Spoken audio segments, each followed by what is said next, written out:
Before we start, make sure to like and subscribe to the channel and leave a comment with where you're from and what time you're watching. That way, YouTube will keep showing you stories just like this one. Now, let's begin. Working the North Slope oil fields in Alaska isn't for everyone. The isolation gets to you after a while. Nothing but white tundra and frozen darkness for months on end. I'd been doing pipeline maintenance up near Prudhoe Bay for about 6 years when this happened. February 2018. The money was good, real good. Which is why guys like me, Brad, and Tommy kept coming back season after season. We were a tight crew, had each other's backs through blizzards and equipment failures that could kill you faster than you could radio for help. That particular rotation, we just finished a week-long repair job on a section of pipe that had developed stress fractures from the constant freeze-thaw cycles.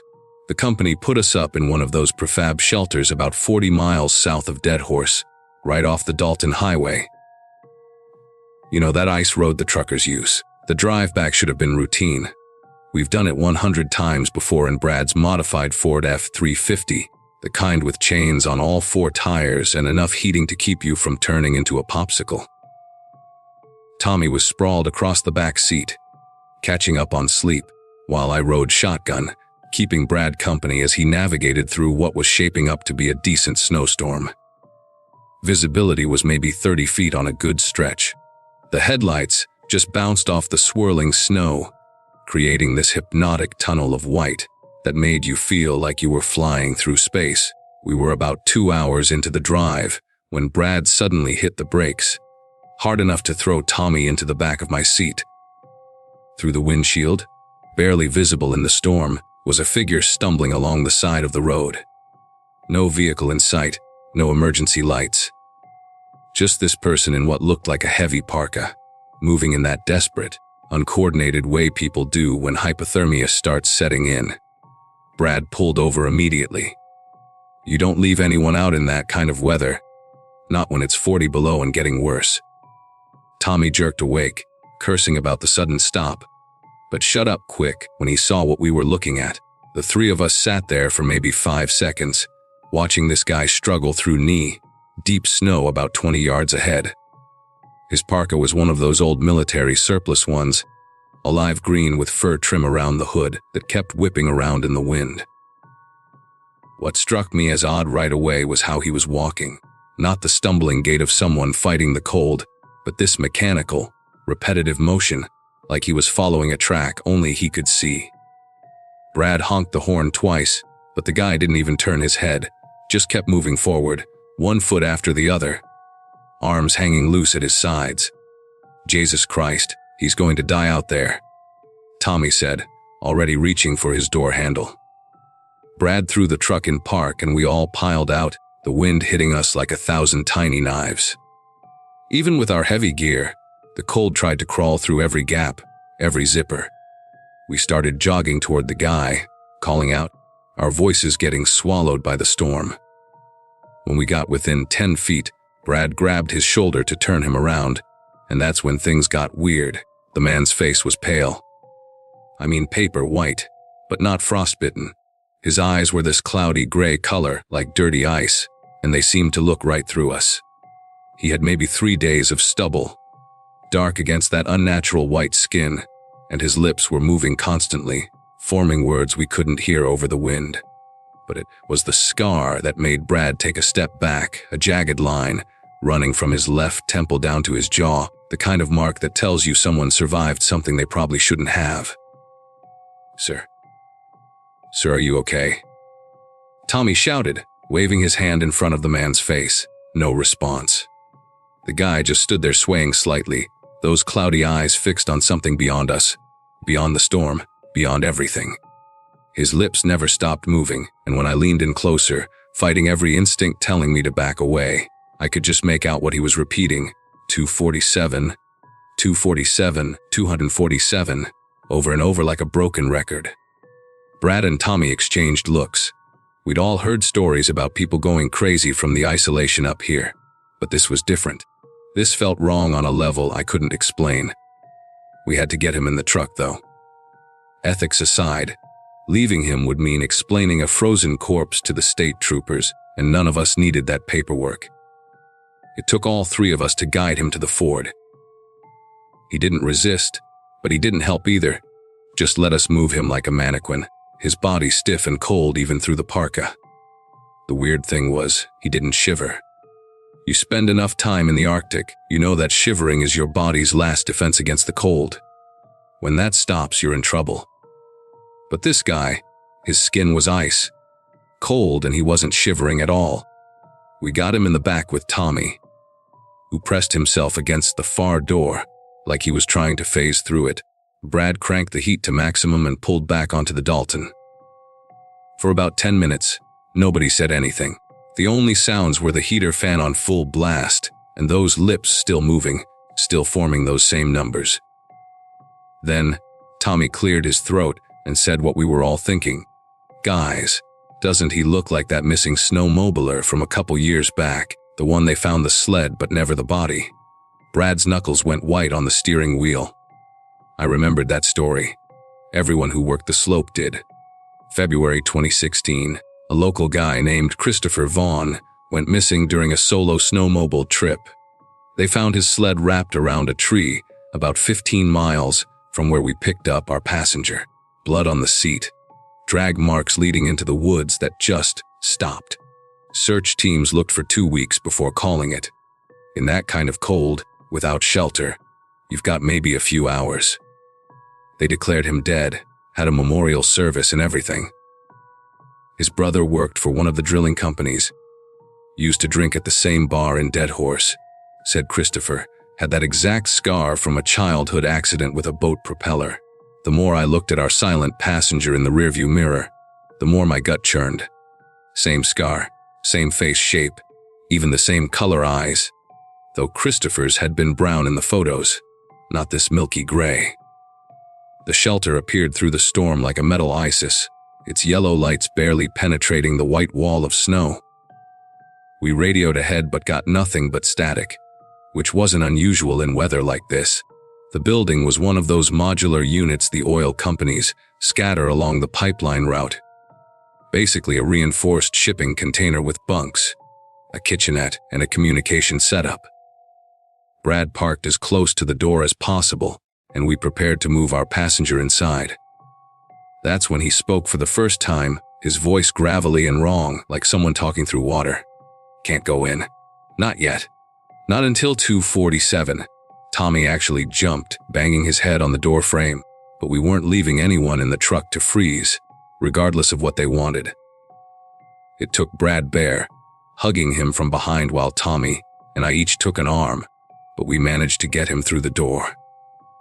The second we crossed the threshold, he went completely limp, dead weight that nearly took us all to the floor. We laid him on one of the bottom bunks, and Brad went to check the radio while Tommy put water on for coffee. I stayed with our guest, checking his pulse, slow but steady, and trying to make sense of what we'd found. Up close, under the harsh fluorescent lights, more details jumped out. His fingernails were way too long, curved and yellowish, like he hadn't cut them in months. There was no smell, though, which bothered me more than it should have. Someone who'd been wandering the wilderness should reek of sweat, body odor, something. But there was nothing, just this neutral, almost sterile absence of scent. His parka pockets were empty, except for a single item that made my chest tighten, a snowmobile key on a leather fob, the kind they sold at the Dead Horse gas station. The leather was cracked and weathered, and branded into it was C. Vaughn 2015. Tommy came back with the coffee and saw me holding the key. His face went pale, and he set the mugs down so hard coffee sloshed everywhere. "That's not possible," he whispered, but we both knew it was, right there in my hand. Brad came back from the radio room shaking his head. The storm was interfering with everything. We were stuck until it passed, probably another 8 to 10 hours. That's when the power flickered just once, but enough to make us all look up at the ceiling. These shelters had backup generators that kicked in automatically, so power issues were rare.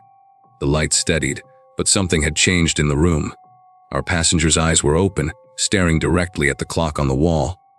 11:30 p.m., his lips started moving again, faster this time, that same mantra 2:47. Tommy grabbed my arm hard enough to bruise. "We need to get out of here," he said, "right now, storm or no storm." But Brad was already shaking his head, pointing at the window where the snow was coming down, so thick you couldn't see the truck parked 10 feet away. We were trapped, and somewhere deep in my lizard brain, I had the feeling that was exactly what was supposed to happen. The next few hours crawled by like molasses. We took turns watching our visitor while trying to maintain some pretense of normalcy. Brad made sandwiches nobody ate. Tommy cleaned his tools for the third time. I kept checking the weather outside, hoping for any sign of a break. The man never moved from the bunk, just lay there with his eyes locked on that clock, lips moving in their endless countdown. Around 2 a.m., exhaustion hit us hard. Tommy volunteered for first watch while Brad and I grabbed bunks on the opposite side of the room. I didn't think I'd sleep, but the adrenaline crash knocked me out cold. I woke to Tommy shaking me violently, his eyes wide with panic. The clock read 2:46 a.m. Brad was already up, standing by the door with a wrench in his hand. "He's gone," Tommy gasped. I just looked away for a second to check the coffee pot, and when I turned back, the bunk was empty. We searched the shelter, all 40 feet of it, but there was nowhere to hide. The man had simply vanished. That's when we heard it, 3 deliberate knocks on the metal door. Slow, measured. The kind of knock that says someone knows exactly what they're doing.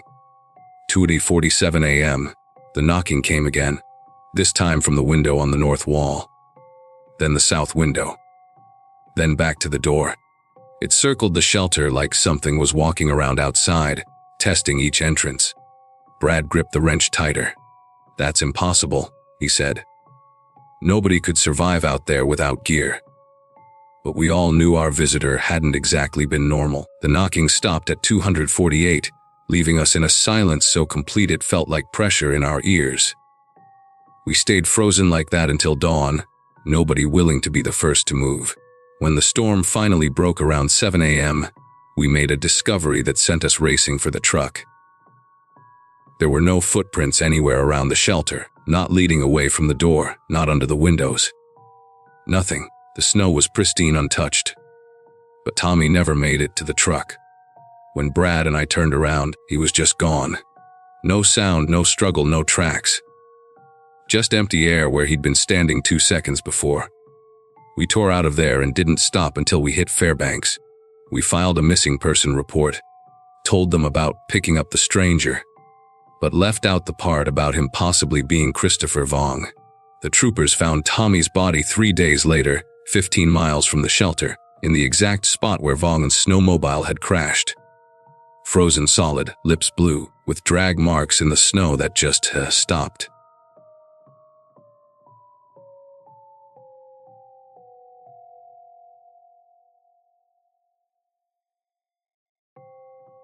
The nights at mile 237 fuel stops stretched endlessly, each one bleeding into the next until time lost all meaning. I'd been there since early November, manning the counter while Arctic winds rattled the windows and 18-wheelers rolled past like ghosts on the Dalton Highway. The job paid well enough for a college student trying to save money, and the owner, an old guy named Eugene, didn't ask too many questions when I needed extra shifts. Most nights passed without incident, truckers grabbing coffee, locals filling up their tanks, maybe the occasional tourist who'd gotten turned around in the storm. The station itself wasn't much to write home about. 2 pumps out front, a small convenience store stocked with overpriced snacks, and a bathroom that barely functioned when the pipes weren't frozen solid. Everything changed on my 3rd Wednesday there. The clock had just hit 200 a.m. when I noticed headlights cutting through the blizzard outside. An old Chevy pickup, rust eating through its blue paint job, pulled up to pump No. 4 and just stopped. The driver didn't get out, didn't reach for his wallet, didn't even turn off the engine. He just sat there, visible only as a dark silhouette through the frost-covered windshield. After about 10 minutes, I figured maybe he was having car trouble or had fallen asleep. But when I grabbed my jacket to go check on him, the truck suddenly reversed and disappeared back into the storm. Strange, sure, but in a place like that, strange was relative. I made a note in the logbook and went back to restocking the energy drinks, figuring that would be the end of it. The following Wednesday arrived with another blizzard, worse than the last one. Visibility dropped to maybe 20 feet, and the wind made the whole building creak like an old ship. Eugene had warned me about nights like these, said sometimes the weather got so bad that even the truckers would hunker down rather than risk the highway. I was counting inventory in the back room, trying to stay busy, when I heard the familiar rumble of an engine outside. The clock on the wall showed exactly 200 a.m. Through the security monitor, I watched that same blue Chevy pull up to pump 4, same spot as before. And the driver did the exact same thing, absolutely nothing. This time, I got a better angle on the camera, could make out more details. The man wore what appeared to be a heavy winter coat with the hood up, and his hands gripped the steering wheel at precisely 10 and 2. He never adjusted his position, never reached for the radio, never even seemed to breathe. I let it go on for 15 minutes this time, before deciding to approach him. The moment I stepped toward the door, keys in hand, the truck's reverse lights flared to life. By the time I pushed through the wind and snow to reach pump 4, nothing remained but tire tracks, already being erased by the storm. The whole thing left me unsettled in a way I couldn't quite explain. There was something mechanical about his movements, or lack thereof, like watching a video on loop. I spent the rest of my shift jumping at every set of headlights that passed, but the blue Chevy didn't return. When Eugene came in for the morning shift, I mentioned it to him, trying to keep my tone casual. He just shrugged and said, "We'll get all kinds out here, especially during storm season." But I noticed he avoided making eye contact when he said it, and his fingers drummed nervously on the counter. By the third Wednesday, I'd prepared myself. I'd even switched shifts with Jasmine specifically to be there at 2 a.m. Though I didn't tell her the real reason. The security system at the station was ancient but functional, a setup from the early 2000s that recorded everything on a loop, overriding footage after 7 days. I'd figured out how to save clips to a USB drive, and I had one ready in my pocket. The storm that night was lighter, just steady snow instead of a full blizzard, which meant better visibility. I positioned myself behind the counter with a clear view of pump 4, pretending to read a magazine while I waited. At 1:58 a.m., I heard it, that distinctive engine rumble growing louder as it approached from the north. The blue Chevy materialized from the darkness like it had been summoned, pulling into the exact same spot with practiced precision. This time, I was ready with the camera controls, zooming in as close as the old system would allow. What I saw made my skin crawl. The man in the driver's seat wasn't just still, he was impossibly still. No tail movements from breathing, no shifting to get comfortable, no fidgeting or checking mirrors. His face remained hidden beneath that heavy hood, but his hands on the wheel looked wrong somehow. The skin had a grayish tint, even accounting for the poor camera quality, and the fingers seemed too rigid, like they'd been frozen in place. I recorded everything, my pulse hammering, as I watched him sit there for exactly 10 minutes. Then, right on schedule, the reverse lights came on. But this time, instead of backing straight out, the truck turned slightly, and for just a second, the driver's side faced directly toward the camera. The hood fell back just enough for me to glimpse his face, and what I saw sent me stumbling backward into the cigarette display. The features were human, but sunken eyes that didn't reflect any light, skin that looked like old leather, and an expression of complete emptiness. No recognition, no emotion, nothing that suggested a living person sat behind that wheel. The truck vanished into the night before I could recover my composure. I spent the next hour replaying the footage, trying to convince myself I'd misunderstood what I'd seen, that the poor lighting and old camera had played tricks on me. But each viewing only confirmed my initial horror. Whoever or whatever sat in that truck wasn't right. I saved multiple copies of the recording, and started digging through the station's old logbooks, going back months, then years. Eugene kept meticulous records in a storage closet behind the break room, dusty binders filled with delivery schedules, maintenance reports, and incident logs dating back to the station's opening in 1987. That's when I found the first mention. December 1993, a note about a customer complaint regarding an abandoned vehicle at Pump 4 during the 2 a.m. hour. The description matched perfectly: blue Chevy pickup, lone male driver, never exits the vehicle. The entries appeared sporadically after that, always on Wednesdays, always during winter storms, always at exactly 200 a.m. The real shock came when I found a folder labeled Incident Reports, Law Enforcement, tucked behind the older logs. Inside were photocopied police reports, missing person flyers, and newspaper clippings. One caught my attention immediately, an article from January 1992 about a local man named Walter Hendricks who disappeared during a severe blizzard. He'd been driving home from his job at a mining camp when his truck, a blue 1988 Chevy Silverado, vanished somewhere along the Dalton Highway. Search parties found no trace of him or the vehicle, despite extensive efforts. The article included a photo of Walter, and even in the grainy newspaper reproduction, I recognized those sunken features. But it was the last document in the folder that made me drop everything and reach for my phone. Someone had run the truck's license plate 2 years ago and attached the results. The plate belonged to Walter Hendricks, and according to DMV records, it had been registered to a vehicle declared missing in January 1992. Over 30 years ago. I tried calling Eugene, but his phone went straight to voicemail. The next Wednesday loomed just 2 days away, and I couldn't decide whether to quit immediately or stay to confront whatever kept returning to Pump 4. Curiosity won out, along with a strange sense of obligation, like I needed to understand this for Walter's sake. Wherever he really was, I spent those 2 days researching everything I could find about the disappearance. Walter had been 28 when he vanished, worked rotating shifts at the Red Dog mine, and left behind a wife and infant daughter. One detail from the police report stood out. Walter's last radio contact with the mining camp mentioned stopping for gas, though he never specified where. The timeline would have put him near mile 237 around 2 a.m., right when the storm hit its peak. I also discovered something else in the newspaper archives.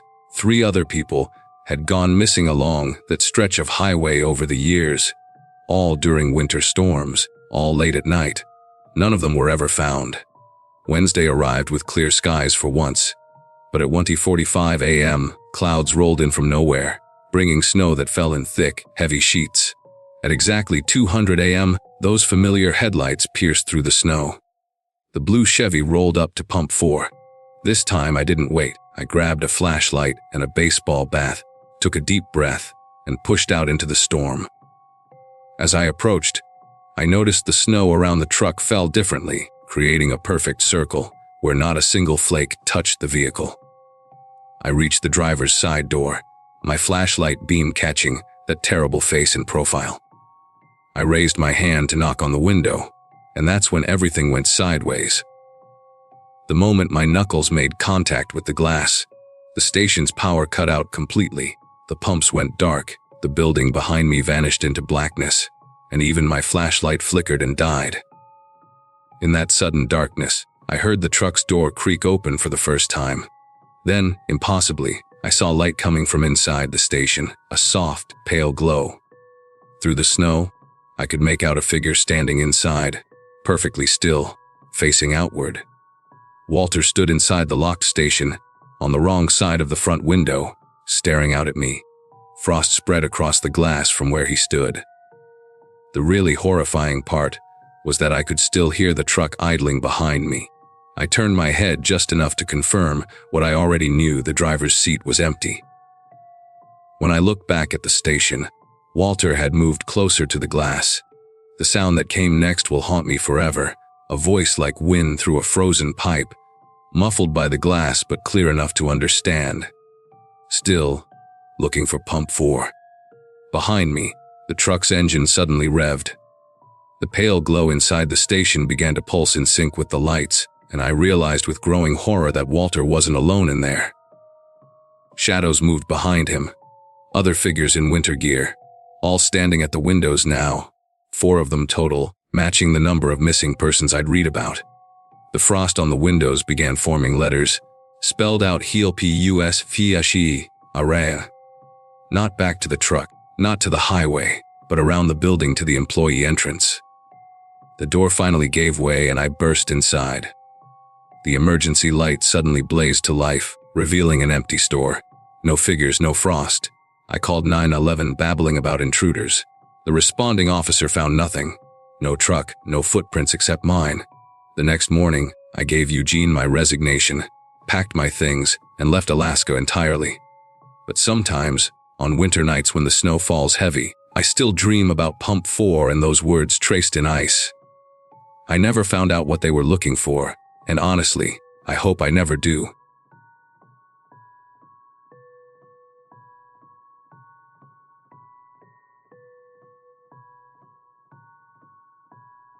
October 2019 was when everything changed between me and my dad.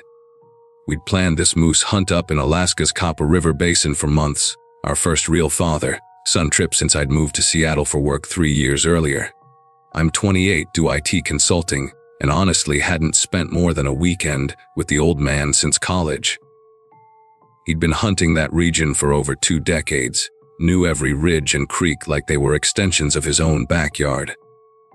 We drove up from Anchorage in his trusty Chevy Silverado, rifles secured, camping gear packed tight, both of us genuinely excited about disconnecting from the world for 5 straight days. The plan seemed straightforward: track some moose, maybe get lucky with a clean shot, and just enjoy the wilderness without cell towers or work emails buzzing in our pockets. The first day unfolded exactly as we'd hoped. We hiked roughly 6 miles from our parking spot, found a solid campsite near this narrow creek that cut through a valley surrounded by dense spruce and birch. Dad had that confident swagger he always got in the woods, pointing out animal signs, explaining wind patterns, sharing stories about previous hunts in the area. The weather was crisp but not brutal, maybe 35 degrees with clear skies and that perfect autumn light filtering through the trees. We set up our tent, organized our gear, and spent the evening planning our route for the next morning, while sharing a thermos of coffee spiked with whiskey. Everything felt normal, peaceful even. We were both tired from the hike, talking quietly about family stuff, work stress, life in general. Neither of us had any idea that we were already being watched. The weirdness started on day 2. We'd been hiking for about 3 hours, following this game trail that wound up through a series of rocky outcrops, when Dad stopped dead in his tracks. He was staring at something about 30 yards ahead, his expression shifting from casual interest to genuine confusion. When I caught up to him, I saw what had grabbed his attention: scattered pieces of what used to be a caribou, but not like any kill I'd ever seen before. The bones were picked completely clean, almost surgically precise, but the strange part was how the pieces were arranged. They weren't just randomly scattered like a normal predator kill would be. Instead, they formed this weird pattern, almost like they'd been deliberately placed in a rough circle around a flat boulder. The skull sat right in the center, empty sockets staring up at the gray sky, and the larger bones radiated outward like spokes on a wheel. Dad knelt down next to the remains, running his fingers along the clean bone edges. He'd been hunting for over 20 years, seen plenty of bear kills, wolf packs feeding, even mountain lion attacks, but this was different. The bones were too clean, too organized, and there wasn't a single track anywhere in the soft earth around the site, not even a partial paw print or scuff mark. "Kevin," he said quietly, using my full name, which he only did when he was seriously concerned. "I've never seen anything like this. Whatever did this, it's big enough to take down a full-grown caribou, but smart enough to not leave any evidence behind." We spent another 10 minutes examining the area, circling wider and wider, but found absolutely nothing. No fur, no blood trail, no disturbance in the surrounding vegetation. It was like the animal had just materialized, arranged these bones with surgical precision, then vanished into thin air. We tried to shake it off and continued our hunt, but the discovery had clearly rattled both of us. Dad kept glancing back toward the bone site, and I caught myself scanning the tree line more frequently than usual. About 2 miles further up the trail, we found another kill. This time, a ptarmigan, but again, the remains were arranged in that same unnatural pattern. The small bones formed a perfect, miniature circle around a smooth river stone, with the tiny skull positioned exactly in the center. What made it even more disturbing was that ptarmigans are ground birds, easy prey for foxes or hawks. But there were no feathers scattered around, no signs of a struggle. Nothing that would indicate a normal predator-prey encounter. Dad picked up one of the delicate wing bones and held it up to the light, showing me how cleanly it had been stripped of meat. "This is surgical work," he muttered, his voice barely above a whisper. "No animal does this kind of precision cleaning naturally." The pattern continued throughout the day. We found 5 more kill sites, each one more unsettling than the last. A ground squirrel, arranged around a piece of quartz. A marten's bones forming a perfect circle around a flat piece of shale. Each site was immaculate, sterile almost, with that same eerie precision that made the hair on my arms stand up. What really got to me was the escalation. The kills were getting fresher as we moved deeper into the basin. The first caribou had been there for days, maybe weeks, but the last few sites still had that metallic smell of recent death clinging to them. Dad started walking differently, keeping his rifle ready, constantly checking behind us. Neither of us wanted to admit it out loud, but we both knew something was tracking our movements, staying just far enough ahead to prepare these grotesque displays for us to find.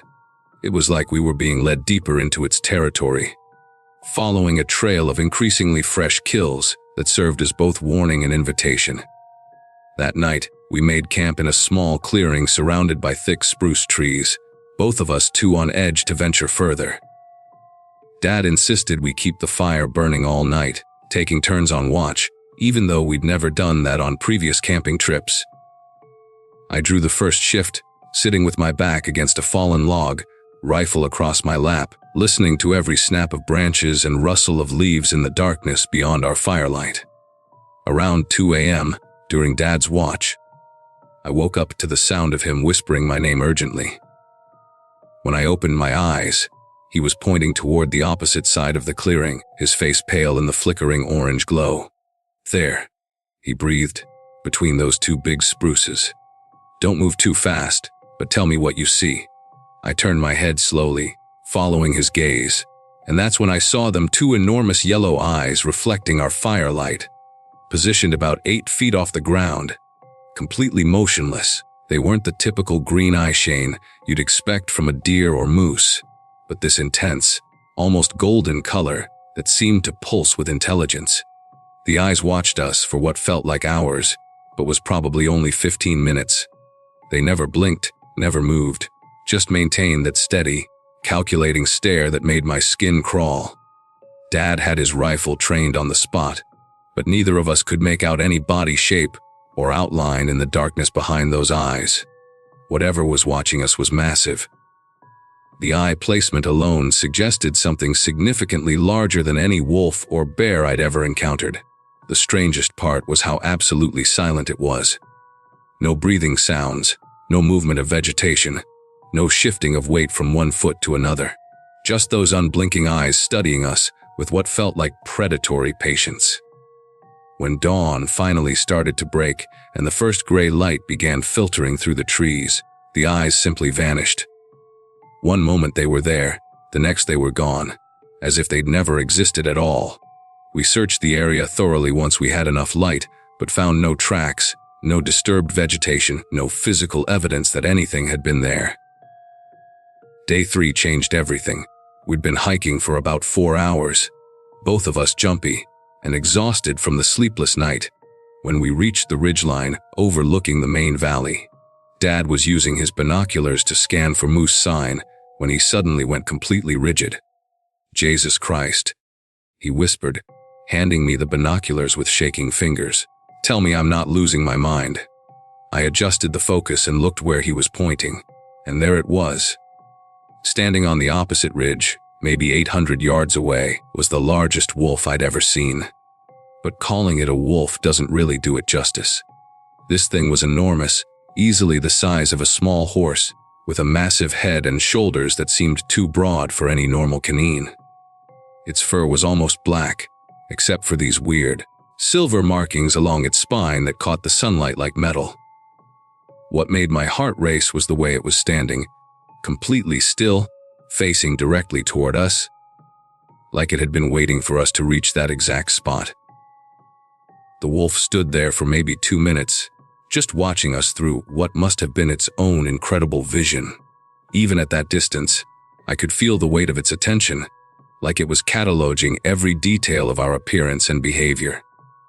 Dad was fumbling with his rifle, trying to get a clear shot, but the range was too far for any reliable accuracy. Then, without any warning or gradual movement, the wolf turned and began walking along the ridgeline with this fluid, almost flowing gait that didn't look natural. It moved like liquid shadow, covering ground impossibly fast while maintaining perfect balance on terrain that would challenge even an experienced mountain climber. What terrified me most was how it would stop every 100 yards or so, turn back toward us, and wait just long enough for us to track its movement before continuing. It was clearly demonstrating that it could outmaneuver us effortlessly, that it had been controlling this entire encounter from the beginning. That's when everything clicked into place for me, the bone arrangements, the fresh kills getting progressively newer. As we moved deeper into the basin, the silent nighttime surveillance, and now this calculated display of dominance. We weren't hunting in its territory, we were being hunted by it. This wasn't some random predator protecting its domain. This was something far more intelligent and deliberate. Dad must have reached the same conclusion because he grabbed my arm and said, "We're leaving. Right now. This thing has been playing with us." We packed up our gear with frantic efficiency, abandoning any pretense of continuing the hunt. As we started our descent back toward the valley, I couldn't resist one last look through the binoculars. The wolf was still there, sitting now like some ancient sentinel, watching our retreat with what I swear looked like satisfaction. The hike back to our truck took us 6 hours of non-stop walking. When we finally reached the Silverado, Dad threw our gear into the bed with shaking hands and started the engine before I'd even closed my door. We never went back to that area, and Dad sold his hunting gear the following spring. I know we both understood that we'd encountered something that shouldn't exist, an apex predator with intelligence that bordered on supernatural, and we'd been incredibly lucky to leave its territory alive.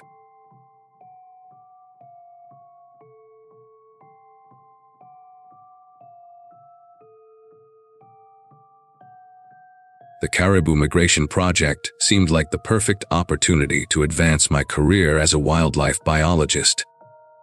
After 6 years of smaller research assignments, I finally had the chance to lead a team studying how climate change was disrupting traditional migration routes near the Yukon River.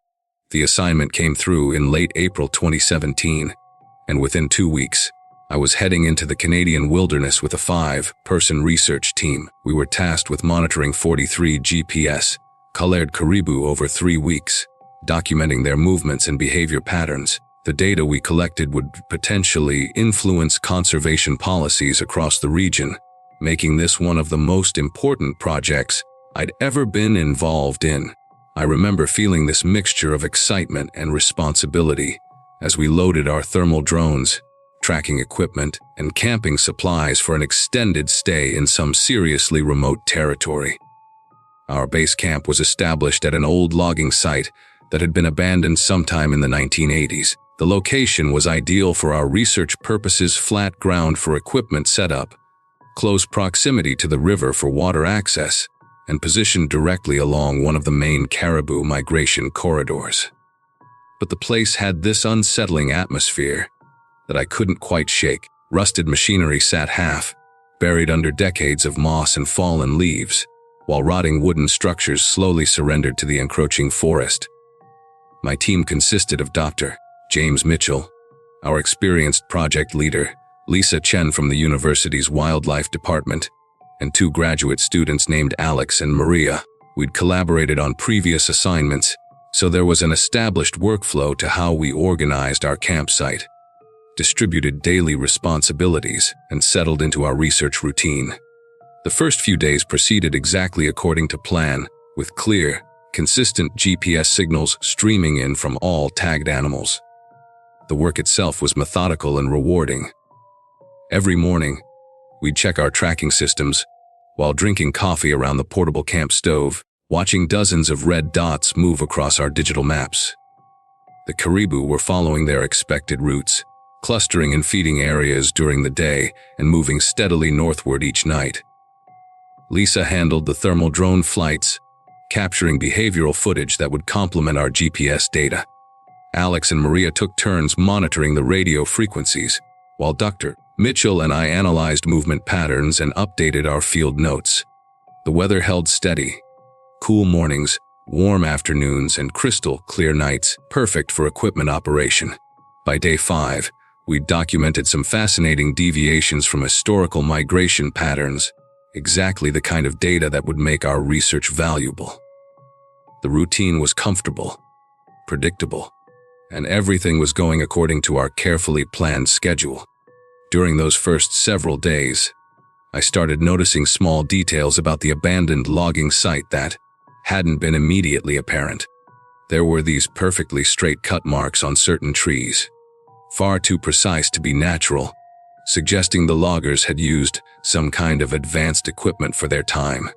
The concrete foundations of demolished buildings formed geometric patterns that seemed almost deliberate, like whoever had designed the original layout had some specific organizational system in mind. Most intriguingly, we found several metal plates buried under decades of debris, each one stamped with sequential numbers but no company identification or dates. Dr. Mitchell mentioned that logging operations from that era typically left more obvious traces. Marked trees, equipment serial numbers, proper signage. But this place was different, almost sterile in how thoroughly it had been cleared of identifying information. Still, it didn't interfere with our research, and we had more pressing concerns than investigating the site's mysterious past. Everything changed on the night of May 15. I was reviewing data logs in my tent around 11:30 p.m. when Alex came running from the monitoring station, his face pale in the lantern light. "Heather, you need to see this. Right now," he said, his voice tight with concern. All 43 GPS signals had disappeared simultaneously at exactly 11:17 p.m. Not gradually, not one by one, but all at once, like someone had flipped a switch. The tracking system showed no error messages, no equipment malfunctions, no technical explanations for the sudden blackout. Lisa ran diagnostics on our receivers while Dr. Mitchell checked the backup systems, but everything on our end was functioning perfectly. We spent the next 3 hours trying to re-establish contact, adjusting frequencies, boosting signal strength, even attempting manual pings to individual callers. Nothing worked. The caribou had simply vanished from our monitoring network, leaving us staring at empty screens and wondering what the hell had just happened. The silence that followed was unlike anything I'd experienced in the wilderness. Usually, the Canadian forest at night is alive with sounds, owls calling, branches creaking, small animals rustling through undergrowth. But after the signals disappeared, even those familiar noises seemed to fade away, replaced by an oppressive quiet that made my ears ring. We decided to take shifts monitoring the equipment through the night, hoping the signals might return as mysteriously as they'd vanished. Dr. Mitchell took the first watch, followed by Lisa, then Alex.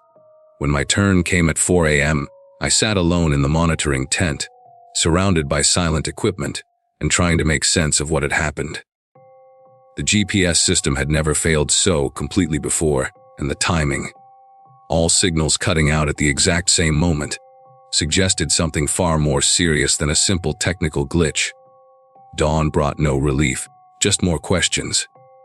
We packed up quickly and headed out to the last known location of the nearest caribou herd, about 6 miles northeast of our camp. The hike through dense forest was tense. Everyone lost in their own thoughts about what we might find. When we reached the area, there was no sign of the animals. No tracks, no droppings, no evidence they'd ever been there. But our equipment was undisturbed, sitting exactly where we'd left it the previous day. It was as if the caribou had simply evaporated, leaving behind only the technology we'd used to monitor them. We spent the entire day searching a 12-mile area, finding nothing but empty wilderness and the growing certainty that something unprecedented had occurred. That evening, Lisa decided to review the thermal drone footage from the previous night, hoping to find some clue. We gathered around her laptop in the main tent, watching hours of grainy infrared video. Most of it showed exactly what we expected: empty forest, occasional small animals. But at 11:15 p.m., just 2 minutes before the GPS signals disappeared, the footage captured something extraordinary. 7 tall figures emerged from the tree line, moving in perfect synchronization across the open area near our camp. They were definitely humanoid, but wrong: somehow too tall, too coordinated, moving with a fluid precision that seemed almost mechanical. The thermal signatures showed they were warmer than the surrounding environment, but cooler than normal human body temperature.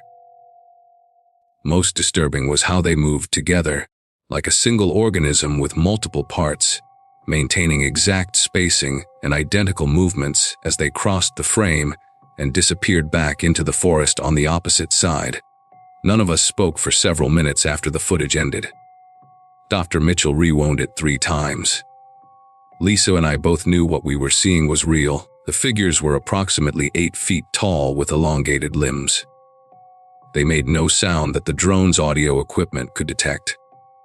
What haunted me most was their coordination, not just walking in formation, but actually mirroring each other's movements down to the smallest gesture.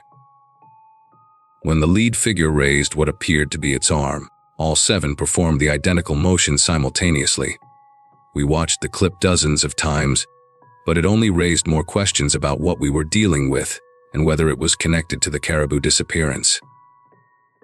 That night, we implemented a buddy system. No one was allowed to leave their tent alone, and we established regular check-ins every hour until dawn. Despite our precautions, I barely slept. Around 3 a.m., I heard Maria whispering urgently to Alex in the tent next to mine, but when I called out to ask if everything was okay, she said she just had a bad dream. The rest of the night passed without incident, but morning brought a new horror. When we gathered for breakfast at 7 a.m., Alex was missing. His sleeping bag was empty, his personal belongings still neatly arranged beside his cot, and his boots were gone.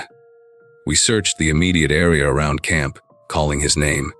Dr. Mitchell was already talking about contacting emergency services when I decided to check the river bank, thinking maybe Alex had gone for water and slipped.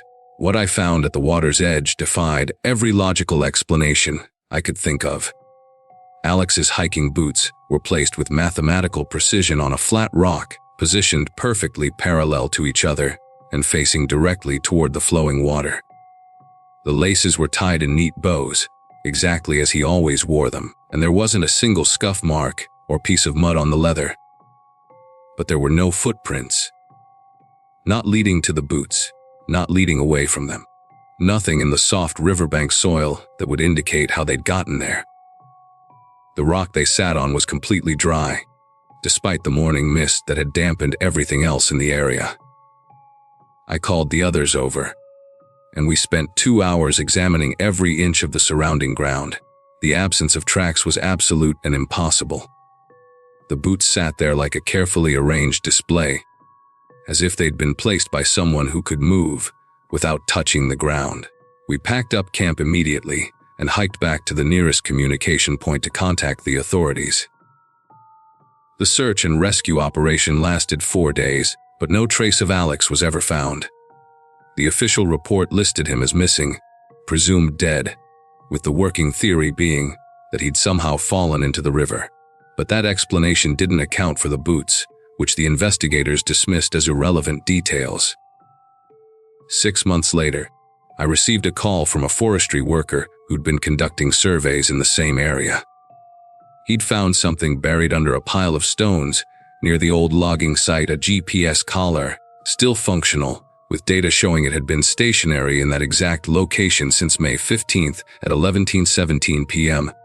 It was one of the collars from our missing caribou, and the timing matched perfectly with when all the signals had disappeared. I never went back to that site, and I've never worked another research project in that region. Some mysteries are better left unsolved.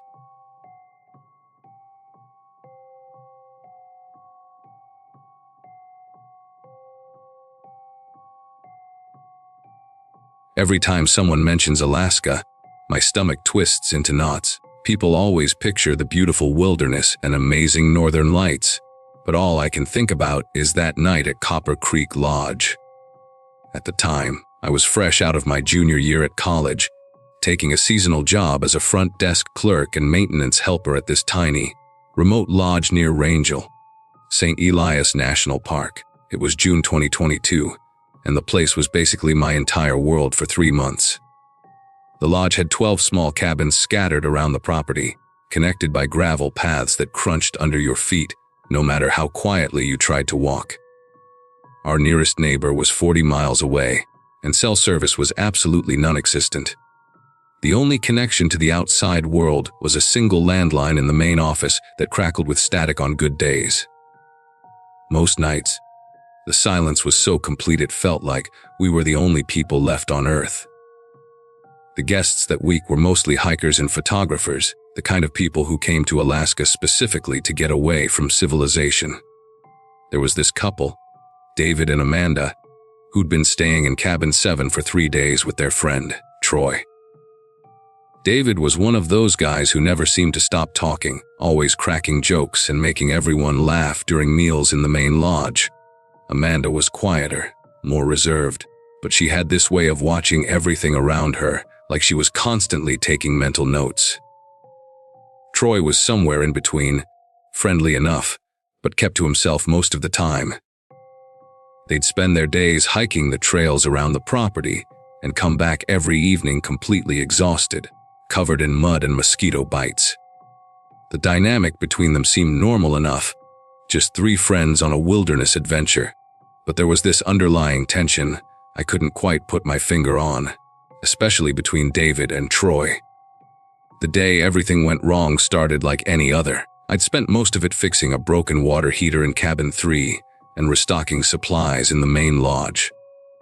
The weather had been unusually warm for June, and by evening the air was thick with mosquitoes and that strange twilight that never quite turns to full darkness during Alaskan summers. Around 9 p.m., I noticed David, Amanda, and Troy heading toward the bathhouse, which was this small, wooden building about 100 yards from the main lodge. Troy was carrying a towel and seemed eager to finally get cleaned up after their long hike. David and Amanda were walking behind him, and I could hear David's voice getting louder as they got farther away, though I couldn't make out what he was saying. I shrugged it off. Guests argued sometimes. About an hour later, I was in my small staff cabin reading when I heard voices outside. They were getting closer and more agitated. Then I heard Amanda's voice, sharp and panicked, calling out something about Troy being missing. I put down my book and listened more carefully. David was with her, and they were moving from cabin to cabin, knocking on doors and asking if anyone had seen Troy. I grabbed my flashlight and stepped outside, and that's when Amanda spotted me. She came running over, her face pale, even in the dim light, and David was right behind her with this wild look in his eyes that I'd never seen before. Amanda kept saying Troy had disappeared after some kind of fight near the bathhouse, but when I asked for details, both of them seemed to stumble over their words. The story they told me kept changing every time I asked a question. First, Amanda said Troy had gotten into an argument with a stranger who was lurking around the bathhouse. Then David jumped in and said the stranger had been there for hours, just watching people come and go. But when I asked what this stranger looked like, Amanda described a tall man with dark hair, while David insisted he was shorter with a beard. Their descriptions were so different it was like they were talking about completely different people. Amanda kept wringing her hands and looking around nervously, while David was pacing back and forth, running his fingers through his hair repeatedly. The whole situation felt wrong, like they were performing some kind of rehearsed panic, rather than genuinely worried about their friend. I told them we should check the bathhouse first, and maybe Troy had just wandered off to cool down after whatever argument had happened. But as we walked toward the building, I noticed David kept glancing at Amanda with these quick, meaningful looks that made my skin crawl. The bathhouse was completely empty when we got there, but there were clear signs of some kind of struggle. The wooden bench outside was overturned, and there were scuff marks in the dirt that looked like someone had been dragged or had fallen hard. Amanda immediately started crying and saying they needed to call the police, but when I suggested we use the landline in the main office, David quickly said we should search the property first. He insisted that Troy probably just went for a walk to clear his head and would be back any minute. But the way he said it, with this forced calm in his voice, made me realize he was trying to control the situation. I agreed to help them search, but I was already planning to call the authorities as soon as we got back to the lodge. The three of us spent the next hour combing through the trails with flashlights, calling Troy's name and getting no response. Amanda kept asking what we were going to do, but David kept steering the conversation away from calling for help.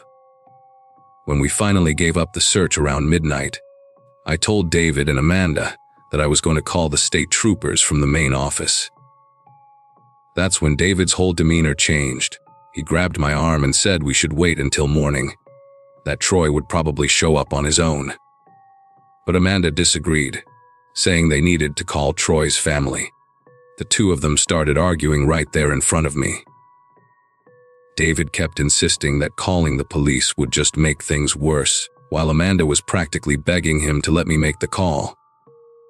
During their argument, I noticed David had scratches on his forearms that definitely weren't there earlier in the day. When I asked him about them, he claimed he'd gotten them while pushing through some bushes during our search.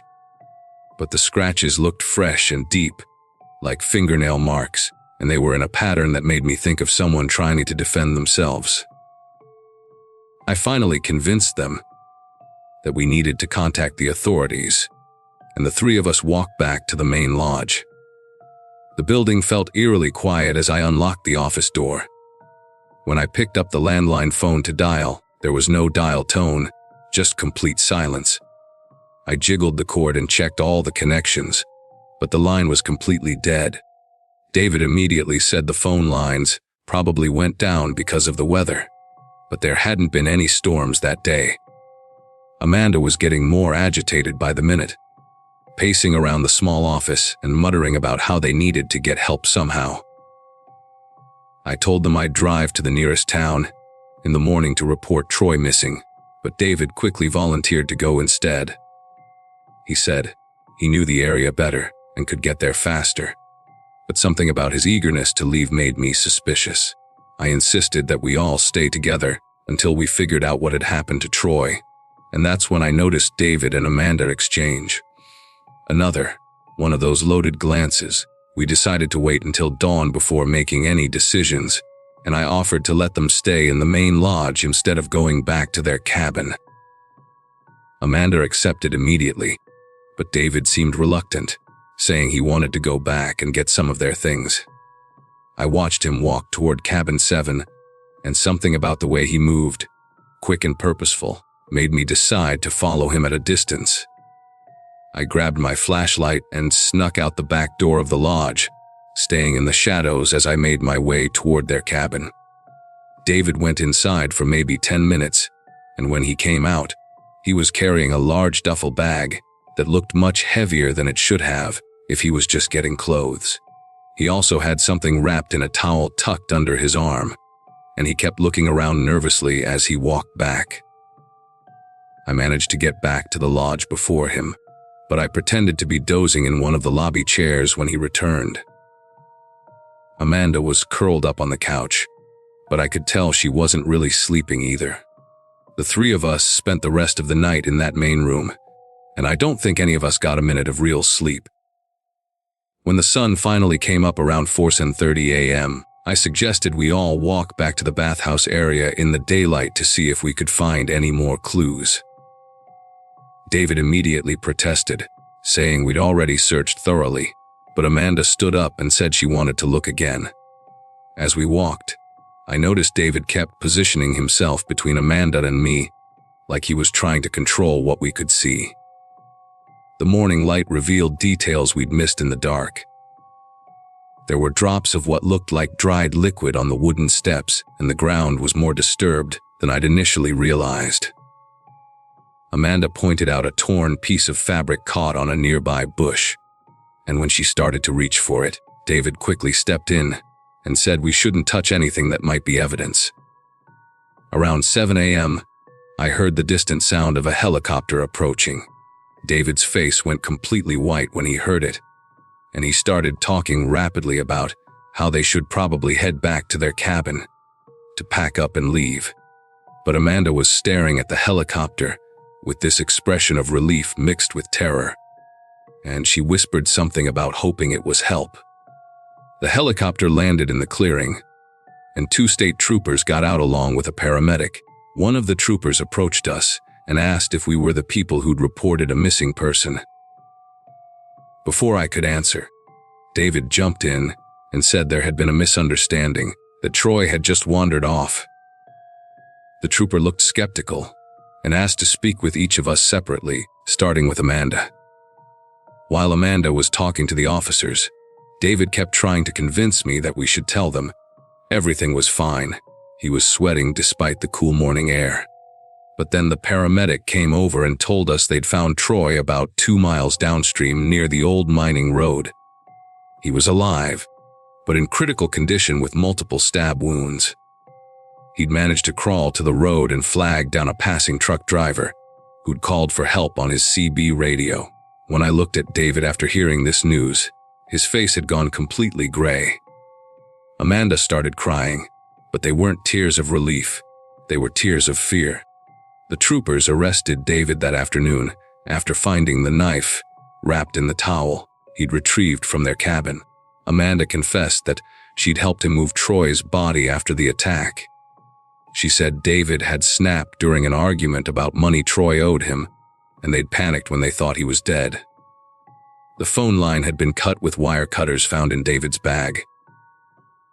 Amanda got a reduced sentence for cooperating, but David was charged with attempted murder.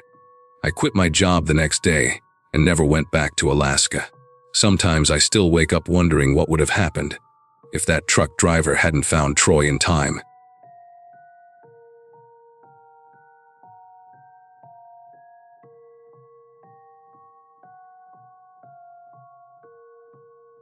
Most summers, my Uncle Tim would take me out fishing somewhere remote in Alaska.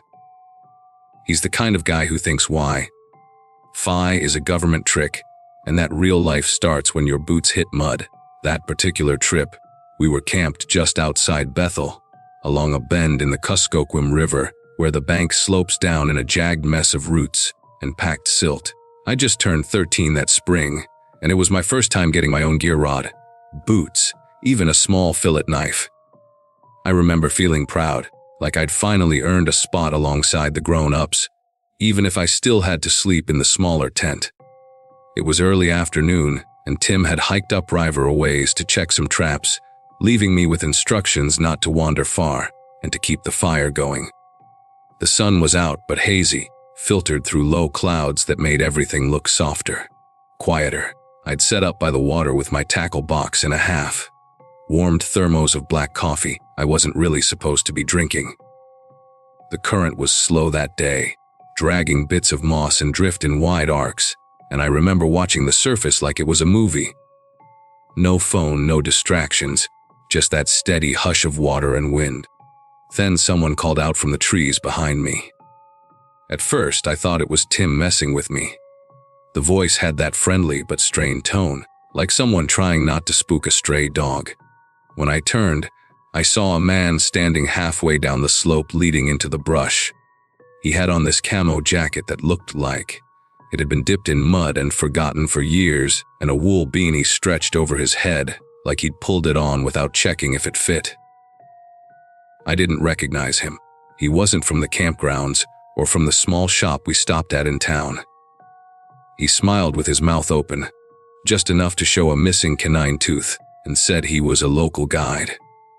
He claimed he was moving gear for a group of hunters and needed a second pair of hands. There was something about how still he stood while talking that didn't sit right with me. His feet never shifted. His hands stayed behind his back, even when he gestured with his chin toward the trees. I asked which outfitter he worked for, and he dodged the question like I'd asked for his social security number. Then he laughed, this dry, shallow sound, and said I looked strong enough to carry a couple crates. He pointed deeper into the woods, saying it wasn't far, just past a ridge. I remember feeling my knees tense, not with fear exactly, but like my body had already made a decision before my brain caught up. I told him I needed to grab my boots, stalling really, but he stepped forward like he hadn't heard me. Only a few feet, but it felt way too close. His boots sank into the soft dirt near the edge of the water, leaving deep, wide prints, like he'd been pacing that shoreline for a while. That's when I noticed the back of his pants were soaked up to the thighs, and not from walking through shallow river water. It was darker, muddier, like he'd been kneeling somewhere wet for too long.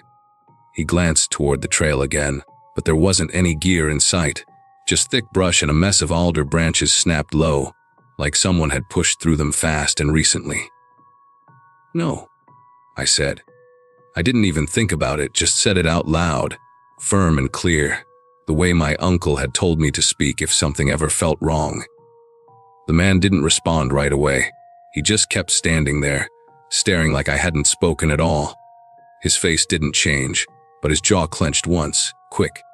Then he sort of laughed through his nose and muttered something under his breath that sounded like, "They never learn." That's when I backed away, careful not to turn around, keeping the river behind me as a kind of barrier. I felt this weird pressure, like I had to keep talking or moving or doing something. Because silence felt dangerous, I walked backward until I hit a log that marked the trail back to camp. That's when he took one more step toward me, slow, deliberate. You don't want to be out here alone when it gets dark. It wasn't a threat, not exactly. More like he was stating a fact. His tone was flat and weirdly calm, like he was reciting a weather report. I didn't answer. I just turned and ran. I didn't check if he followed. I didn't hear footsteps, but I also didn't trust the quiet. The trees seemed thicker on the way back, like they were leaning in, and I remember ducking under branches that hadn't been low before. By the time I reached the tents, I couldn't tell if I'd been gone 10 minutes or an hour. Everything looked the same, but it all felt off balance, like the world had been nudged slightly sideways. I didn't see Tim anywhere, and for a second I panicked, thinking maybe that man had gotten to him too. But then I saw smoke curling up from the fire pit. He came out from behind the truck a few seconds later, holding a wrench, wiping grease off his fingers. He asked if I'd caught anything. I told him no, and that we needed to pack up early. He gave me a look but didn't argue. We left that same afternoon. Tim didn't press for details until we were halfway down the gravel road back toward town. I told him what happened, as straight as I could. He got real quiet, not angry, just focused, like he was already mentally reviewing maps and faces. He asked what the man looked like, what he said, and if I could point out the exact spot. I told him about the soaked pants, the missing tooth, the part where he kept his hands out of view. Tim didn't speak for a while after that. When we got to town, he made a quick stop at the ranger station while I waited in the truck with the windows cracked and my fishing rod still in the back seat, untouched. That night, back at the motel, the news was on in the background while we were eating. I was barely paying attention until Tim turned the volume up. A missing persons alert had gone out. Boy named Alex, 15, last seen just outside a different campsite not far from ours 4 days earlier. No solid leads, but the report mentioned he was last spotted talking to someone described as a man in camouflage, possibly local. The photo of the missing kid hit hard. He was taller than me, but something about his expression felt familiar. Just a regular teen trying to enjoy the outdoors, probably didn't expect his afternoon to turn sideways. I didn't sleep much that night. Kept thinking about how fast things could have gone bad if I'd said yes. If I'd followed. If I'd hesitated even a second longer. It's not like I did anything heroic. I just listened to that part of myself that tenses up when something isn't quite right. I still think about that man's voice sometimes, how calm it was when he told me I didn't want to be alone out there. Not angry, not frustrated, just certain. Like he wasn't guessing how things would end. He already knew. We haven't gone back to that spot since. Tim said we'd stick to places closer to town for a while. I never saw the man again, and as far as I know, no one was ever arrested. The other boy, Alex, was never found. His name comes up sometimes in forums like this, and every time it does, I think about saying something, about reporting the interaction again. But the truth is, I've already said what I know. And maybe posting here now is just a way to remind anyone reading trust that gut feeling, even if it doesn't make sense in the moment. Especially when it doesn't.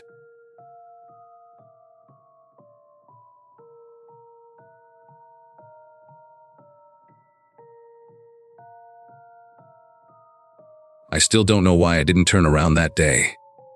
Part of me thinks it was just denial. I didn't want to admit something was wrong. We were supposed to be heading to a wrestling tournament in Soldotna. Just me and my son Mason.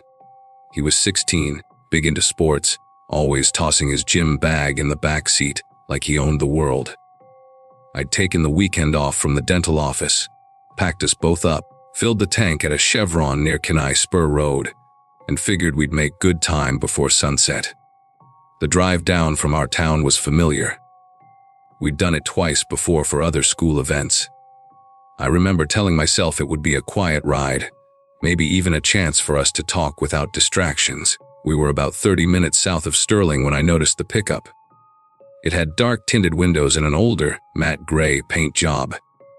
Nothing flashy, just enough to blend in. It slipped into my lane behind us, somewhere past the last gas station. At first, I didn't think much of it. The highway's long and mostly empty, and vehicles stick together sometimes for miles. But this one stayed close. Too close. I checked the mirror more than once, expecting it to pass. It never did. I even nudged over to the right shoulder, slowing down enough to invite it around. Instead, the driver matched my speed exactly, keeping the same tight distance, almost like he was tethered to us. I pointed it out to Mason, trying not to sound nervous.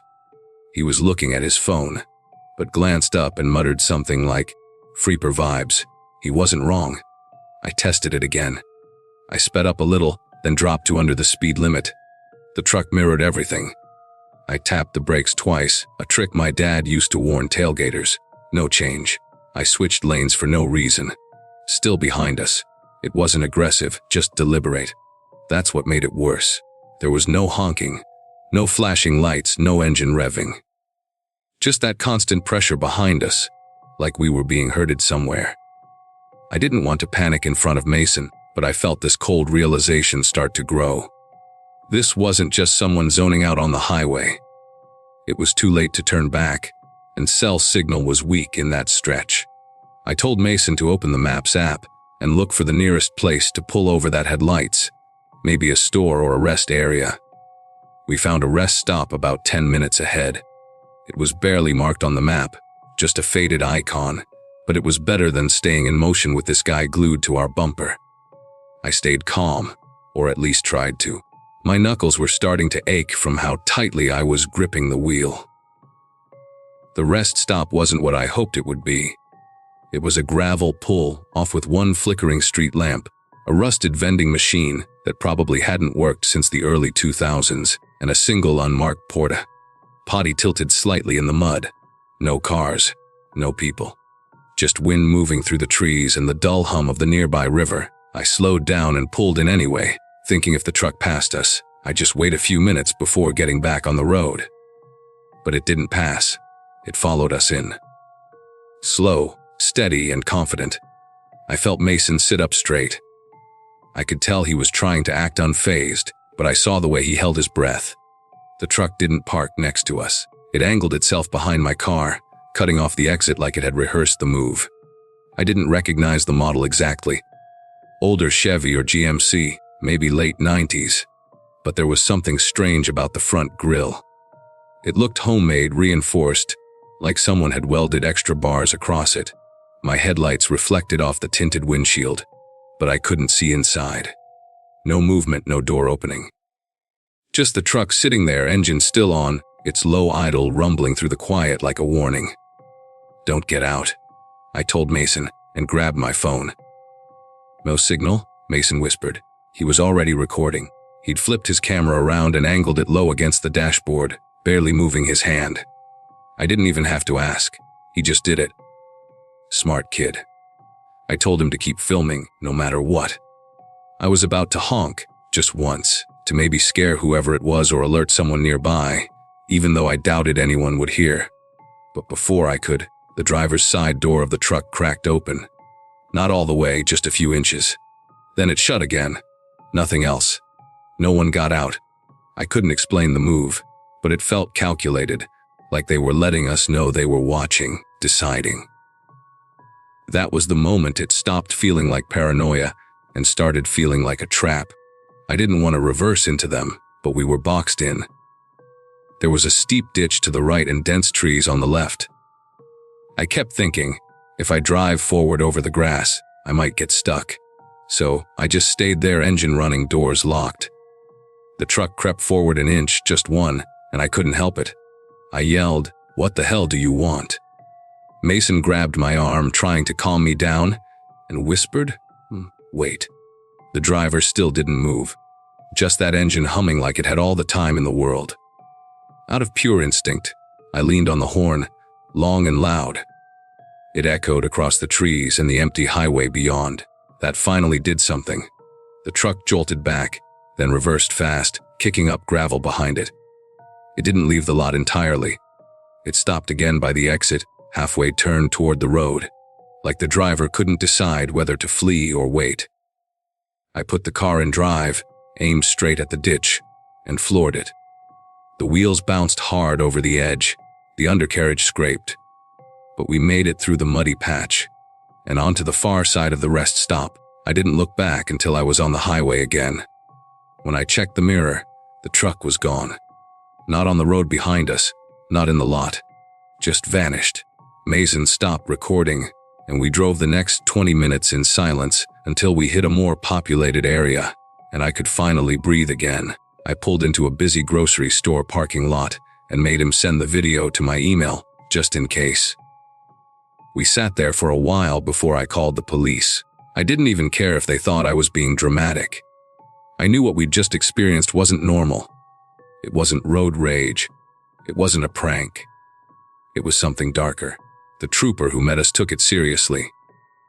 I showed him the footage, and he actually recognized the truck right away. He didn't give us the full story, but he said the driver matched the description of someone they'd been trying to locate for months, connected to at least 3 other roadside harassment reports along the Kenai Peninsula. Always late afternoons. Always targeting women driving alone or with kids.